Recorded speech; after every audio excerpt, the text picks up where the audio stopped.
So these are the things. We've reached a productivity peak. People can only work so hard. I cannot read any more emails than I read today. In fact, I have an algorithm that sorts out emails that really are junk, and I can only kind of look at certain things. But even with that, if you're working in a corporation, you are inundated with 50 to 100 emails a day. You cannot read anymore. So this human machine is not going to be able to, capture any more data than it's currently taking.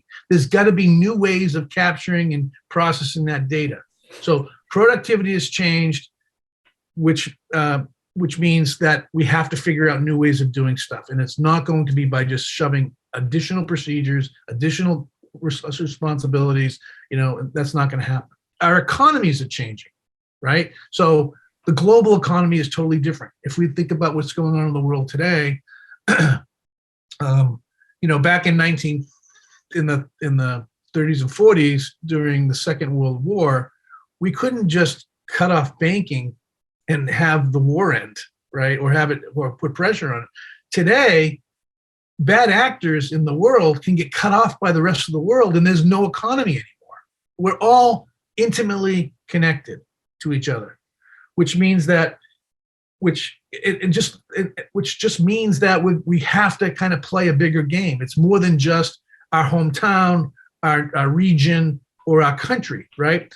There's probably very few things that you own that haven't been influenced by some place in the world. So this is having an impact, which means that there's got to be better ways of reaching and communicating across these barriers. Our communities have shifted, right? So it used to be that, and it still is. I mean, we go to church and we belong to the fly fishing club, and, we belong to the historical society, and we certainly have that community stuff that we're doing, right?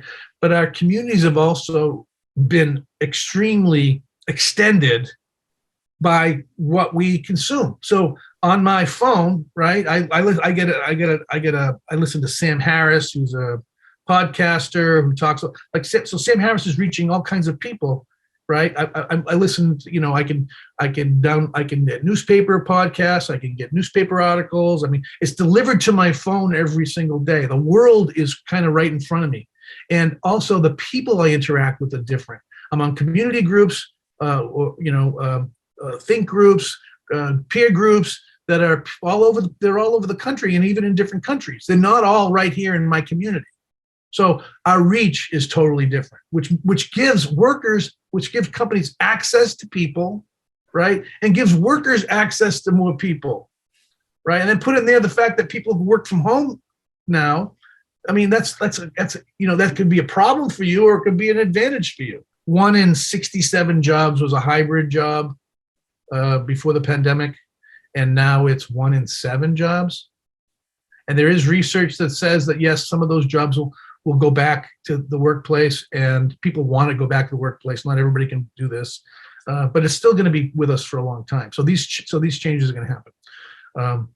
Technology and social tools. So social media is bad. I'm on Facebook. I don't participate in any politics. I show pictures of my family, and it's a way of connecting with my family and also connecting with colleagues about our families. So technology is creating the social tools that my social world is different. There was a book called Bowling Alone by Putnam, and he wrote how our communities were going from the bowling alley to the workforce, right? At one time, we went bowling with our friends. Now our friends are at work, right? Well, today, our friends are not necessarily on the office. Our friends are everywhere. They're all over the place. We have access to friends, relationships, communities, and resources that we never had before. Professional, I mean, how many people, there's so many people that have college degrees now or have extended training, whatever field they are, technical training, whatever that is. And there's an acknowledgement and a need for continuous learning. People want to learn and consume information, right? Those systems are changing, right? So not only are people expecting to go to work and work, like my father used to go work a job, and he was happy to work the job for 30 years and do the same thing, or maybe get promoted, but it wasn't anything different. Today a young engineer goes to work. He or she might know code, but then they're going off and they're doing other things, and they're learning new things, and they might even get an MBA, and then they're gonna pursue their passion a little bit more.